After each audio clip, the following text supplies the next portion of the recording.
বাইরে তখনও গোধূলি আলো, স্ট্রিট ল্যাম্পগুলো জ্বলেনি। আগে সময় ধরে জ্বালানো হতো, এখন শহরটা কেমন যেন থেমেই থাকে। অল্প আলো এসে পড়ছে পশ্চিমের জানলা দিয়ে, ঘরের আলো জ্বলেনি। রুদ্র সেদিকে খেয়াল নেই, আপন মনে কাগজে এঁকে চলেছে। সামনের সিনেমার প্রায় সব কাজই শেষ, শুধু শ্রীমতীর লোকটা সাজানো হয়নি মনের মতন করে। আজ রুদ্র দুপুরে ঘুমোতে যায়নি, সেই দুপুর থেকে এঁকে চলেছে। সবই সুন্দর, কিন্তু শাড়িটা ঠিক কিভাবে পরলে পুরুষালী চিত্রাঙ্গদাকে দেখেও অর্জুনের পিউপিল ডাইলেটেড হবে, সেটা ঠিক ঠাউর করতে পারছে না। অদ্ভুত। প্রথম দিকে নিজেকেও সাজাতে রুদ্রর এই সমস্যা হতো, এখন দিব্যি নিজের শাড়ি সালোয়ার সব ম্যানেজ করতে পারলেও শ্রীমতীর বেলায় খুঁতখুঁতানি যাচ্ছে না। আসলে এখানে দায়টা একটু বেশি। এতদিনের বাঁকা কথা, চোখ টিরিয়ে দেখা, লেডিস আর যা সব হয়, সেসবের রুদ্র অভ্যস্ত, শ্রীমতী নয়। ভাবনাটা গম্ভীর, তাও নিজেই ফিক করে হেসে ফেলে। আরে এত চাপ নাকি? নিজেকে সাজাতে বসলেই তো হয়। এখানে সাজটা তো বড় কথা নয়, বড় কথা এবং মুঠ পয়েন্ট হলো ইচ্ছে। নিজের ইচ্ছে এখন আঁচড় কাটবে খেরোর খাতায়, তারপর শব্দে, তারপর ক্যামেরায়, আর শেষ 70mm স্ক্রিনে। তবু ফিরে আসছে, ফিরে আসছে রণক্লান্ত, ফিরে আসছে হাতে হাত, ফিরে আসছে ফেলে যাওয়া ফুল সজ্জা, ছেড়ে যাওয়া চৌকাঠ, ফিরে সাজছে। বারে বারে চলে যেতে হয়, পিছু টানে কত সংশয়, তাই ফিরে আসা অত সোজা নয়। তবু ফিরে আসছে,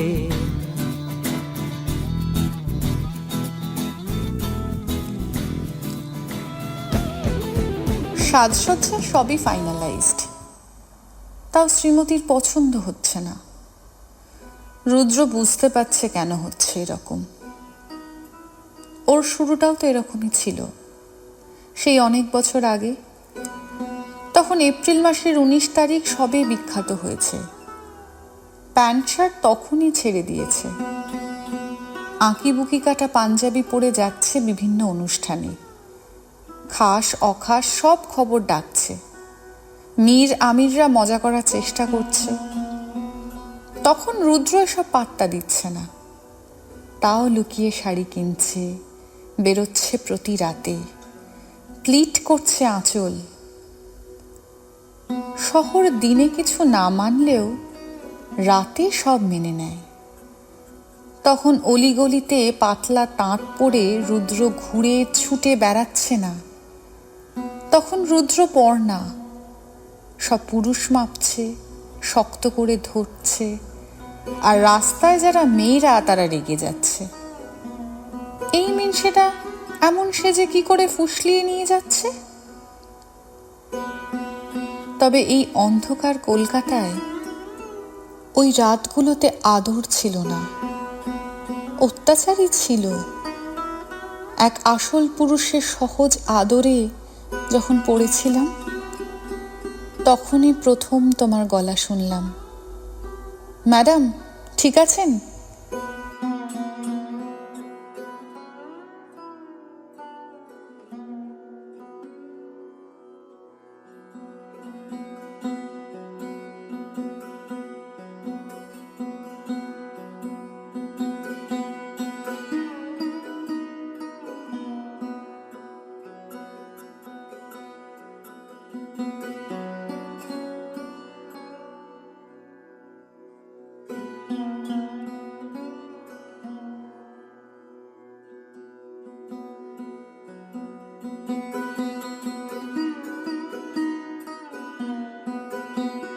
পার্থর আচমকা ম্যাডাম ডাকে বেশ অবাক হয়েছিল রুদ্র।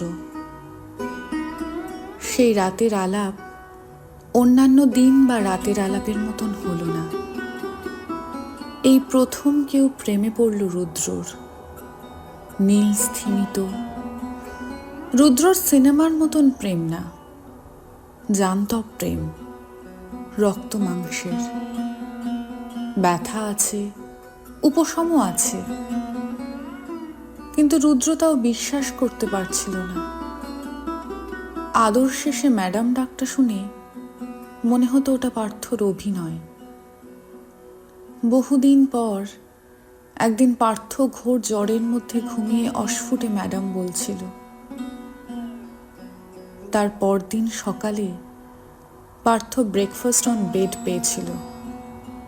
কেন তা জানিনি কোনোদিন।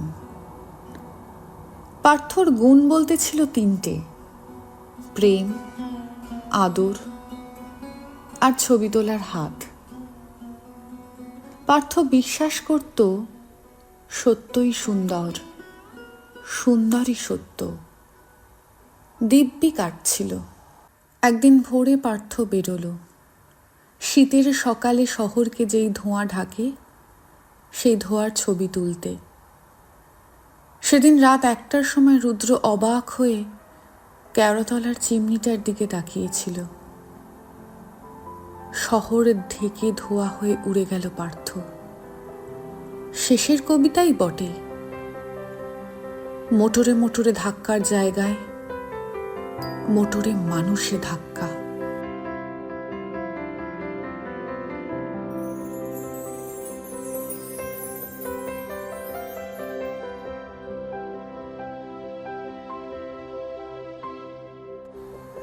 কি অদ্ভুত নিমন্ত্রণে এই জগতে আসা, থাকা।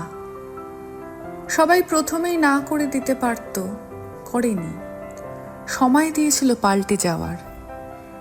ছেলেবেলায় মেয়েলি হলেও বয়স হলে ঠিক হয়ে যাবে। বয়স হলো, পড়াশুনো ভালো, রেজাল্ট ভালো। বাবুসোনা এত ব্রিলিয়ান্ট, কিন্তু একটু অন্য রকম।